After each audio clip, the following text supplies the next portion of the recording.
السلام علیکم ورحمۃ اللہ وبرکاتہ۔ اعوذ باللہ من الشیطان الرجیم، بسم اللہ الرحمن الرحیم۔ والسماء بنیناها بأید وإنا لموسعون والارض فرشناها فنعم الماہدون۔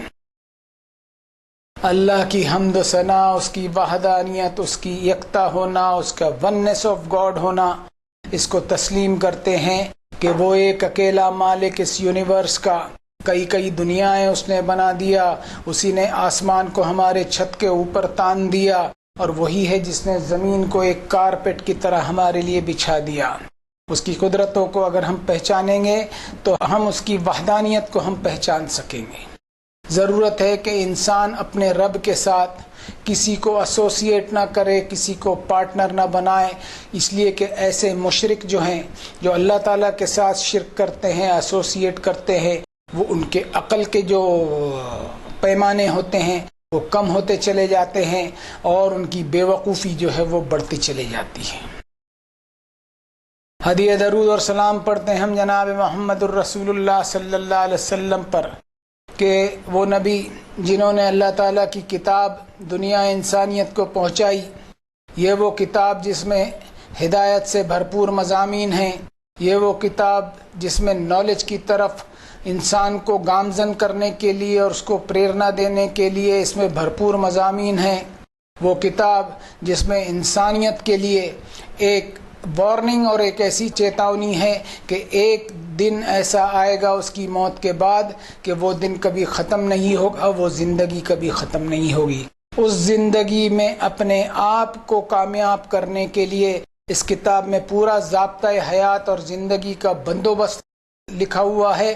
اس کو سمجھنا بہت ضروری ہے، اور یہ سمجھ کر کے اس پہ عمل کرنا بہت ضروری ہے، اس لیے کہ انسان اپنے آپ کا ہی فائدہ کریں گے۔ اگر ایسا نہیں کرے گا تو اللہ کا کچھ نہیں بگڑے گا، خود انسان کا ہی نقصان ہوگا۔ پچھلی مجلس میں ہم نے 52 نمبر کے چیپٹر سورہ طور کا پہلا رکوع پڑھا تھا، جس میں اللہ تعالیٰ نے اپنی قدرتوں کا تعارف کراتے ہوئے یہ بات بتائی ہے، آگے چل کر کے ایک دن ایسا آئے گا کہ جس میں کیا ہونے والا ہے، یہ تمہاری ترقی اور تمہاری علمی ترقی اور تمہارے ایڈوانسمنٹس جو ہے اس کو ڈسکور کر ہی نہیں سکتے۔ اسی دعوت کو لے کر کے، اسی پیغام کو لے کر اٹھے آج سے 1450 برس پہلے جناب محمد الرسول اللہ صلی اللہ علیہ وسلم، اور دنیا انسانیت کو انہوں نے یہ دعوت پہنچائی اللہ کی کتاب کے ذریعے، لیکن ان کے ساتھ ایسا بھونڈا ویوہار کیا گیا کہ ان کو کیا کیا نہیں کہا گیا، ان پر پرسنل اٹیک کیا گیا، اور پرسنل اٹیک کرنے کے ساتھ ساتھ ان کے کیریکٹر اسیسینیشن بھی کیا گیا۔ اس سب کو برداشت کرتے ہوئے اللہ تعالیٰ نے فرمایا کہ ان کو کرنے دو جو کرنا ہے، جب قیامت آئے گی اور یہ حساب کے لیے میرے سامنے کھڑے ہوں گے، میں ان کو نپٹ لوں گا۔ ذرنی ومن خلقت وحیدا، کہ اس کا کیس میں ڈیل کر لوں گا، جس کو میں نے اکیلے پیدا کیا، اور اس کو پیدا کرنے میں میں نے کسی کو شریک نہیں رکھا تھا اور کسی کا مشورہ نہیں لیا تھا۔ اب آئیے اس رکوع کی ہم سٹڈی کرتے ہیں، اور جو اللہ تعالیٰ نے مجھے درس سکھلایا ہے اس رکوع سے، وہ میں آپ کے سامنے پیش کرنے کی کوشش کرتا ہوں۔ اعوذ باللہ من الشیطان الرجیم، بسم اللہ الرحمن الرحیم۔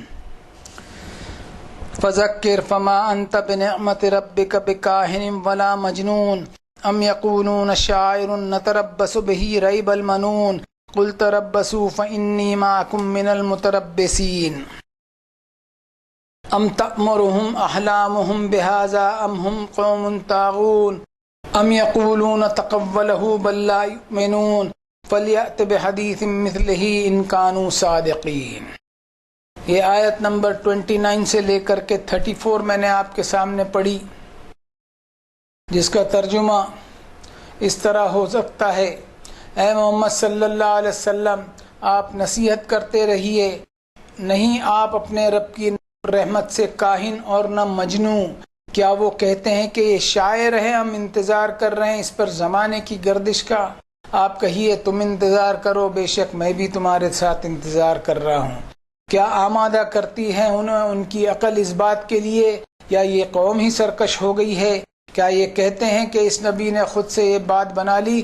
حقیقت یہ ہے کہ انہیں ماننا ہی نہیں ہے، تو انہیں چاہیے کہ لے آئیں کوئی بات اس جیسی، اگر ہیں یہ سچ بولنے والے یا سچائی پر قائم ہیں۔ یہ 6 آیتوں کا سیٹ میں نے لیا ہے، اس سیٹ کا ترجمہ بھی کیا۔ اب غور کریں کہ جناب محمد الرسول اللہ صلی اللہ علیہ وسلم کو کیسی مشکلات کا سامنا کرنا پڑا، کس طرح ان کی پرسنالٹی کو اسیسینیٹ کرنے کی کوشش کی گئی۔ کبھی ان کو مجنوں کہا گیا، کبھی کہانیاں بنانے والا کہا گیا، کبھی شاعر تو کبھی کچھ، یعنی یہ ان پر پرسنل اٹیک تھا۔ ان آیتوں میں اللہ تعالیٰ نے ڈھارس بندائی ہے نبی صلی اللہ علیہ وسلم کو کہ آپ نصیحت کر دیجئے، نصیحت جاری رکھیے، یعنی نصیحت کا کام، دعوت کا کام کسی بھی طرح رکنا نہیں چاہیے۔ اس میں اللہ تعالیٰ کی رحمت اپنے بندوں پر ہم محسوس کریں کہ اللہ کے نبی کے کیریکٹر کو میلائن کیا جا رہا ہے، ان کی کردار کشی اور ان کے چرتر کو داغدار کیا جا رہا ہے، پھر بھی اللہ کی رحمت ایسی کہ ان انسانوں کے لیے نصیحت کے پروگرام کو روکا نہیں۔ دراصل اللہ تعالیٰ اپنے بندوں پر زبردست مہربان ہے اور اپنی مخلوق سے، اپنی کریشن سے بے انتہا محبت کرتے ہیں کہ کہیں مخلوق اپنے آپ کا نقصان نہ کر بیٹھے۔ محمد صلی اللہ علیہ وسلم کو اللہ تعالیٰ فرما رہے ہیں کہ ان کی بد اخلاقیوں، ان کی بدتمیزیوں کا کوئی جواب نہ دو۔ آپ پر یہ نعمت ہے اللہ کی کہ آپ کے خلاف یہ جو ڈیروگیٹری ریمارکس پاس کر رہے ہیں، آپ کی توہین کر رہے ہیں، بہت جلد ان کو انجام اور نتیجہ معلوم ہو جائے گا۔ ان کی سوچ بن گئی ہے کہ یہ اللہ کا پیغام نہیں ہے بلکہ آپ نے خود ہی بنا لیا ہے، اور اس طرح یہ لوگ حقیقت کا انکار کر رہے ہیں۔ اب یہ سوچ بن گئی ہے کہ اس پیغام کو آپ نے گڑھ لیا ہے، تو اسی طرح کا کوئی دوسرا پیغام کیوں نہیں لاتے اپنے دعووں کو سچ ثابت کرنے کے لیے؟ اور یہ قرآن مجید میں یہ چیلنج آج تک کے کھڑا ہے اور قیامت تک کے کھڑا رہے گا۔ دوسری جگہوں پہ اس کا تذکرہ ہے، وَإِن كُنتُمْ فِي رَيْبٍ مِّمَّا نَزَّلْنَا عَلَىٰ عَبْدِنَا فَأْتُوا بِسُورَةٍ مِّن مِّثْلِهِ وَادْعُوا شُهَدَاءَكُم مِّن دُونِ اللَّهِ إِن كُنتُمْ صَادِقِينَ۔ یہ جو پیغام اللہ نے نازل کیا ہے اپنے بندے پر، جس کے تعلق سے تم شک و شبہات میں پڑ گئے، جبکہ یہ ایک ایسی حقیقت ہے کہ اگر تم عقل اور کامن سینس کو اپلائی کرو گے تو یہ سادہ سا پیغام تمہیں سمجھنے میں کوئی چیز آڑے نہیں آئے گی۔ یہ صرف تمہارا شک و شبہ ہے جو تمہیں اس کو ماننے سے روک رہا ہے۔ اب اگر ماننا ہی نہیں ہے تو کوئی ایسا ہی پیغام لا کر بتاؤ اگر تمہارے دعوے سچے ہیں۔ اور یہ بھی یاد رکھنا، فَإِن لَّمْ تَفْعَلُوا وَلَن تَفْعَلُوا فَاتَّقُوا النَّارَ الَّتِي وَقُودُهَا النَّاسُ وَالْحِجَارَةُ أُعِدَّتْ لِلْكَافِرِينَ۔ یہ کام تم کر نہیں سکو گے اور کسی بھی صورت میں نہیں کر پاؤ گے، تو کانشیس ہو جاؤ، سچیت ہو جاؤ اس آگ سے جس کا ایندھن اور فیول پتھر تو ہوں گے ہی اور خود انسان بھی ہوں گے۔ اب اگلی آیتوں کا سیٹ لیتے ہیں۔ ام خلقوا من غیر شیء ام هم الخالقون ام خلقوا السماوات والارض بل لا یوقنون ام عندهم خزائن ربک ام هم المسیطرون ام لهم سلم یستمعون فیہ فلیأت مستمعهم بسلطان مبین ام له البنات ولکم البنون۔ یہ 5 آیتوں کا سیٹ میں نے لیا،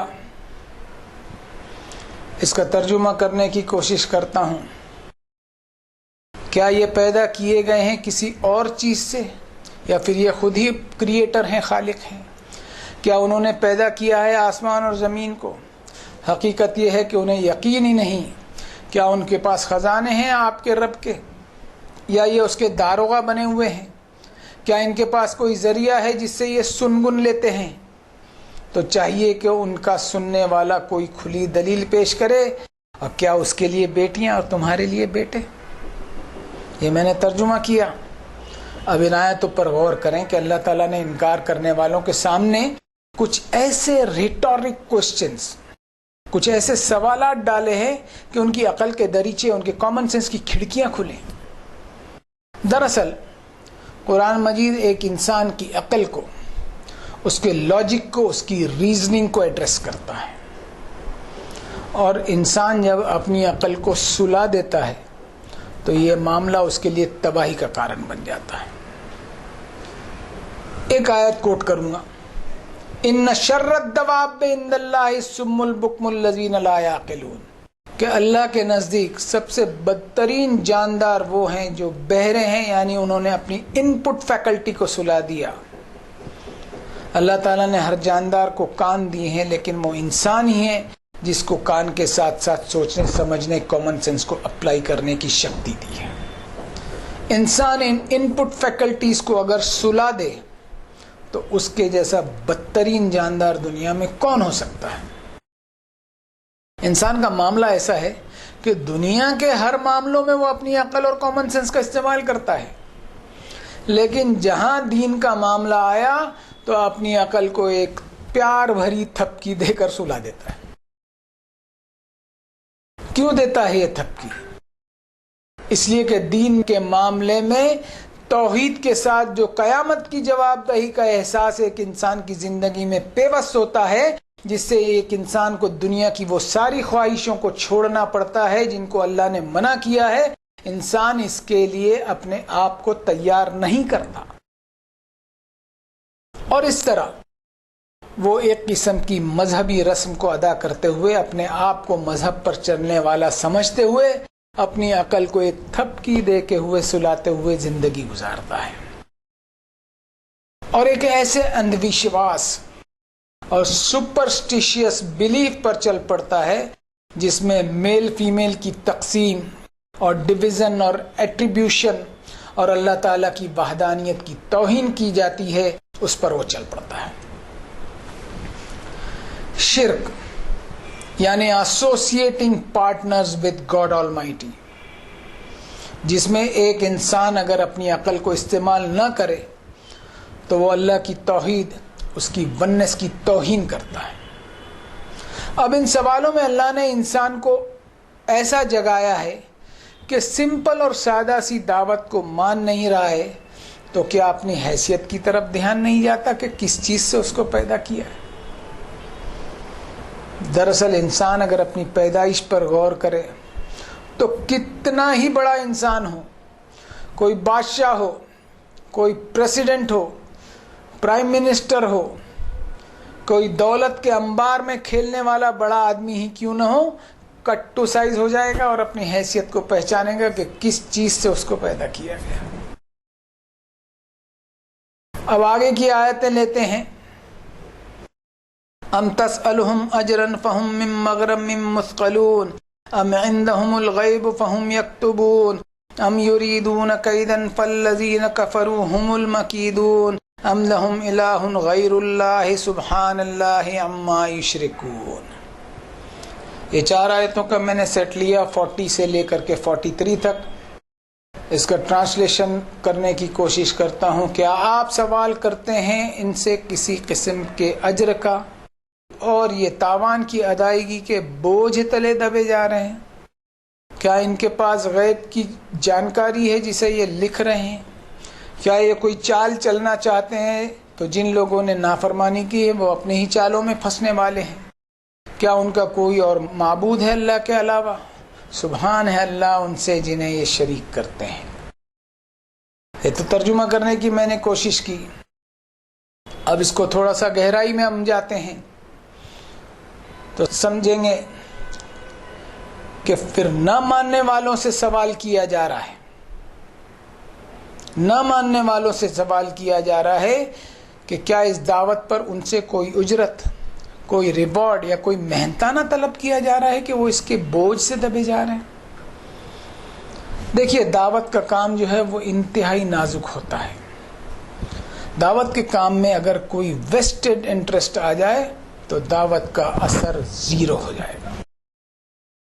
یہ کام اتنا نیٹ اینڈ کلین ہونا چاہیے کہ اس میں کوئی ذاتی مفاد، کوئی پرسنل انٹرسٹ نہ ہو، نہ ہی کوئی ایسی معمولی سی خواہش ہو کہ میں دعوت کا کام کر رہا ہوں تو لوگ میری عزت کریں، مجھ کو سلام کرنے میں پہل کریں، میں کسی محفل میں جاؤں تو کھڑے ہو جائیں، میرے لیے کرسی خالی کر دیں۔ دعوت کے کام میں اتنی سی بھی خواہش نہ ہو۔ دعوت میں اگر خواہش ہو، امید ہو، تو ایسی ہو جیسا فرمایا سورۃ الشعراء میں، وما اسألکم علیہ من اجر ان اجری الا علی رب العالمین۔ دعوت دینے والا اس بات کو اوپنلی ظاہر کرے اپنے برتاؤ سے، اپنے ایٹیٹیوڈ سے، اپنے اخلاق سے، کہ دعوت کے معاملوں میں اس کا کوئی پرسنل ایجنڈا نہیں ہے۔ اگر دعوت کے کام میں کوئی بھی پرسنل انٹرسٹ آڑے آئے گا تو آئیڈیالوجی میں مداہنت اور کمپرومائز کرنا پڑ جائے گا۔ بلکہ دعوت دینے والے نے یہ کہنا چاہیے، یہ ہم آیت کے ٹون پر غور کریں کہ دعوت کے کام میں کوئی اجرت محنتانہ طلب نہ کیا جائے اور نہ ہی امید کی جائے کہ جس کو دعوت دی جا رہی ہے اس پر کسی قسم کا بوجھ نہ پڑے۔ اور اجرت کی امید کس سے کی جائے؟ رب العالمین سے جو سارے جہانوں کو پال رہا ہے۔ اگر دعوت میں اجرت لے لی گئی تو جس کو دعوت دی جا رہی ہے اس کا بوجھ دعوت دینے والے پر پڑے گا، اس کا اپر ہینڈ ہو جائے گا، اور کہیں یہ اپر ہینڈ ہونے کی وجہ سے آئیڈیالوجیکل کمپرومائز نہ ہو جائے، جس کے تعلق سے اللہ تعالیٰ نے سخت نوٹس لیا ہے۔ افبہذا الحدیث انتم مدہنون، کیا تم میری کتاب کی آئیڈیالوجی سے کمپرومائز کرو گے؟ اگر کمپرومائز ہو گیا تو حال یہ بنے گا کہ وَتَجْعَلُونَ رِزْقَكُمْ أَنَّكُمْ تُكَذِّبُونَ، میری آیتوں کو جھٹلانے کا کام ہی تمہاری روزی روٹی اور بزنس اور دھندا بن جائے گا۔ اور قرآن مجید اس بات کی گواہی دیتا ہے کہ اللہ تعالیٰ کا کوئی بھی نبی یا رسول اپنی قوم سے یا جن کو دعوت دی جا رہی ان سے کبھی کوئی مطالبہ ہرگز کیا ہی نہیں۔ اور جناب محمد الرسول اللہ صلی اللہ علیہ وسلم کی سیرت کا پہلو جو قرآن مجید میں ایک نمایاں طور پر سامنے آتا ہے، وہ آیت میں کوٹ کروں گا، قُلْ لَا أَسْأَلُكُمْ عَلَيْهِ أَجْرًا إِلَّا الْمَوَدَّةَ فِي الْقُرْبَى، کہ محمد صلی اللہ علیہ وسلم نے کہا کہ دعوت پر کوئی اجرت یا محنتانہ طلب نہیں کر رہا ہوں، اور نہ ہی میں نے تم سے اپنے قریبی رشتہ داری کا کوئی واسطہ دیا ہے۔ میں کوئی انجان اور اجنبی انسان تو نہیں ہوں، تمہارے ہی بیچ میں میں پلا بڑا ہوں۔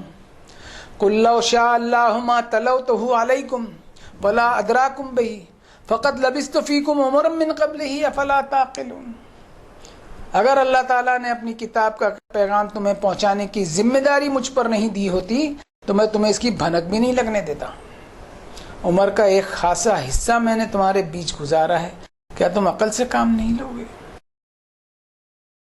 اب اگلی آیتوں کو لیتے ہیں جن میں سامنے والی کی ضد اور ہٹ درمی کو اللہ نے بتایا ہے۔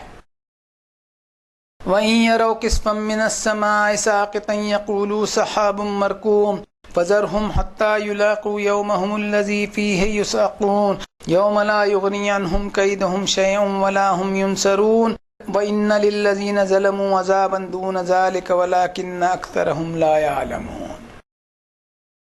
یہ اگین میں نے 4 آیتوں کا سیٹ لیا ہے،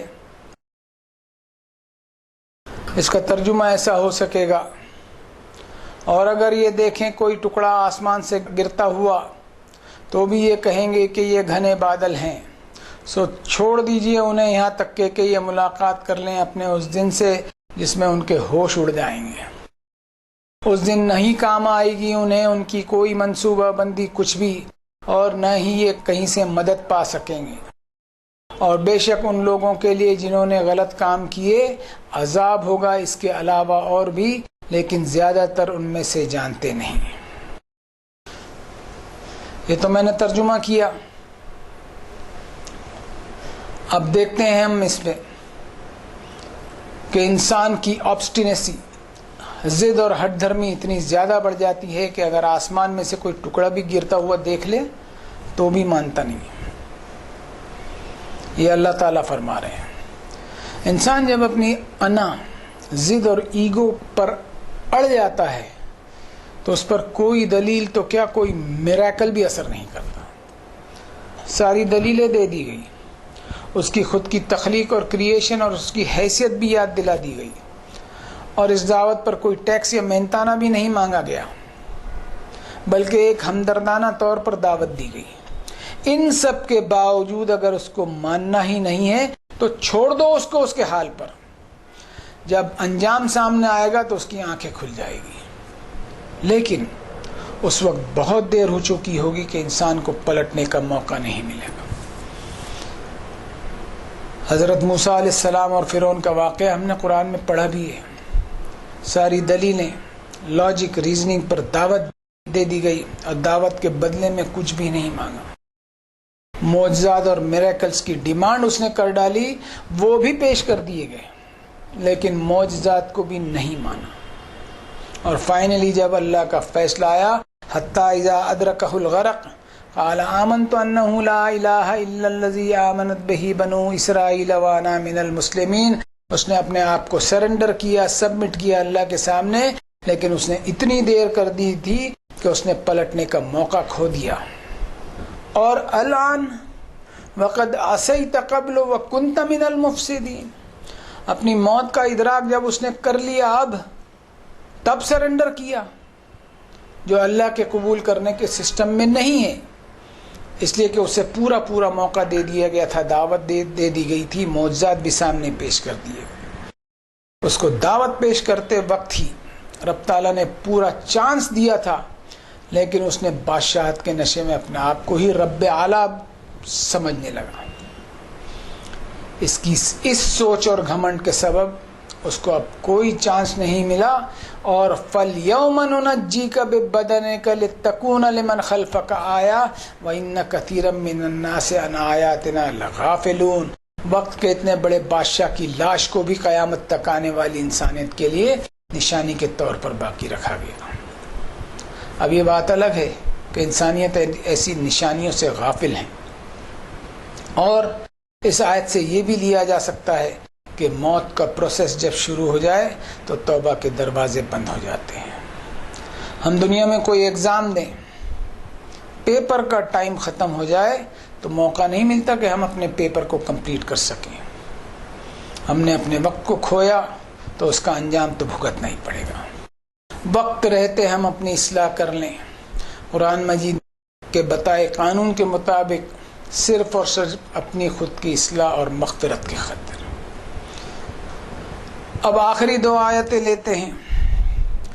وَاصْبِرْ لِحُكْمِ رَبِّكَ فَإِنَّكَ بِأَعْيُنِنَا وَسَبِّحْ بِحَمْدِ رَبِّكَ حِينَ تَقُومُ وَمِنَ اللَّيْلِ فَسَبِّحْهُ وَإِدْبَارَ النُّجُومِ.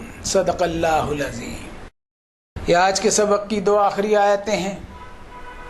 اس کا ترجمہ اس طرح ہو سکے گا: تو صبر کرتے رہیے آپ کے رب کا حکم آنے تک، بے شک آپ ہماری نگرانی میں ہیں. اور تسبیح بیان کرتے رہیے اپنے رب کی حمد کے ساتھ جس وقت آپ قیام کریں، اور رات میں بھی تسبیح بیان کرتے رہیے اس رب کی اور ستاروں کے ڈوبنے کے وقت. یہ رکوع کی آخری آیتیں ہونے کے ساتھ ساتھ سورت شریفہ کی بھی آخری آیتیں ہیں، جن میں اللہ تعالیٰ نے محمد صلی اللہ علیہ وسلم کو ایک کنسول اور تسلی دی ہے کہ آپ صبر کیے جائیں ان کے نہ ماننے پر. یہ تسلی کیوں دی جا رہی ہے؟ کیوں دی جا رہی ہے رسول اللہ صلی اللہ علیہ وسلم کو یہ تسلی؟ اس پر بھی غور کر لیا جائے. اس لیے دی جا رہی ہے کہ محمد صلی اللہ علیہ وسلم اور ہر نبی وہ اپنی قوم کا انتہائی خیر خواہ ہوتا ہے، شبھ چنتک ہوتا ہے، ویل وشر ہوتا ہے. لیکن مانا نہیں جاتا تو نبی بے چین ہو جاتے ہیں کہ قوم اللہ تعالیٰ کی طرف سے سزا کی مستحق بنتے چلی جا رہی ہے، اور اتنی ضدی ہو گئی ہے کہ فَتَوَلَّ عَنْهُمْ وَقَالَ يَا قَوْمِ لَقَدْ أَبْلَغْتُكُمْ رِسَالَةَ رَبِّي وَنَصَحْتُ لَكُمْ وَلَكِنْ لَا تُحِبُّونَ النَّاصِحِينَ. دعوت کے سارے تقاضے پورے کر دیے، نصیحت کر دی گئی، اللہ کے عذاب کی وارننگ بھی دے دی گئی، اور یہ سب کام خیر خواہی میں کیے گئے. لیکن انسانوں کا حال یہ ہے کہ خیر خواہوں اور ویل وشرز کو پسند نہیں کیا جاتا. اور یہی رحمت اور شفقت جناب محمد الرسول اللہ صلی اللہ علیہ وسلم کی قرآن مجید میں بتائی گئی. لقد جاءکم رسول من انفسکم عزیز علیہ ما عنتم حریص علیکم بالمؤمنین رؤوف الرحیم، کہ محمد صلی اللہ علیہ وسلم کا امت کے لیے اتنا زبردست کنسرن، اتنی بھاری فکر تھی کہ انسان اپنے رب کی سزا کی مستحق نہ بن جائے. He was a sympathetic heart for whole mankind. Therefore, he was anxious to save the humanity from destruction. صرف ایک معمولی سا تصور کہ انسان جہنم میں جائے تو یہ محمد صلی اللہ علیہ وسلم کے دل کو ہلا دیتی تھی. یہ ہونا چاہیے دعوت میں ہمدردانہ رویہ جو آج دور دور تک دکھائی نہیں دیتا. ان آیتوں میں کہا گیا کہ صبر کیے جاؤ اپنے رب کی طرف سے، اپنا دھیان بالکل ہٹنے نہ دو، چاہے دن کا وقت ہو، رات کے ڈھلنے کا وقت ہو، آدھی رات ہو یا صبح کا سورج نکلنے کا وقت ہو. تو ناظرین، یہ کچھ تھا جو اللہ تعالیٰ نے مجھے سجھایا، میں آپ لوگوں کے سامنے پیش کرنے کی کوشش کی. ضرورت ہے کہ ہم اس کتاب سے جڑ جائیں اور جڑ کر کے اس کی قدر کریں. اگر قدر نہیں کریں گے تو کہیں ایسا نہ ہو کہ اللہ تعالیٰ ہم سے یہ چھین لے اور اپنی کتاب کا کام دوسروں کو سونپ دے. اور یہ بالکل اللہ تعالیٰ کے لیے آسان ہے، کوئی کام اس کے لیے مشکل نہیں ہے، اور اس کو کسی کام کے لیے کوئی ذریعہ اس کی بھی ضرورت نہیں ہے. ایک حکم کہنا کافی ہے، کن فیکون، کہ ہو جاؤ، بس وہ ہو کر کے رہے گا. تو ہم اپنے آپ کے خیر خواہ بنیں، ہم اور اپنے آپ کے ویل وشر اور خیر خواہ بنیں گے تو اس کتاب کی طرف ہم لوٹیں گے، اور لوٹ کر کے ہم اپنے آپ کی زندگی کی روش کو سدھاریں گے.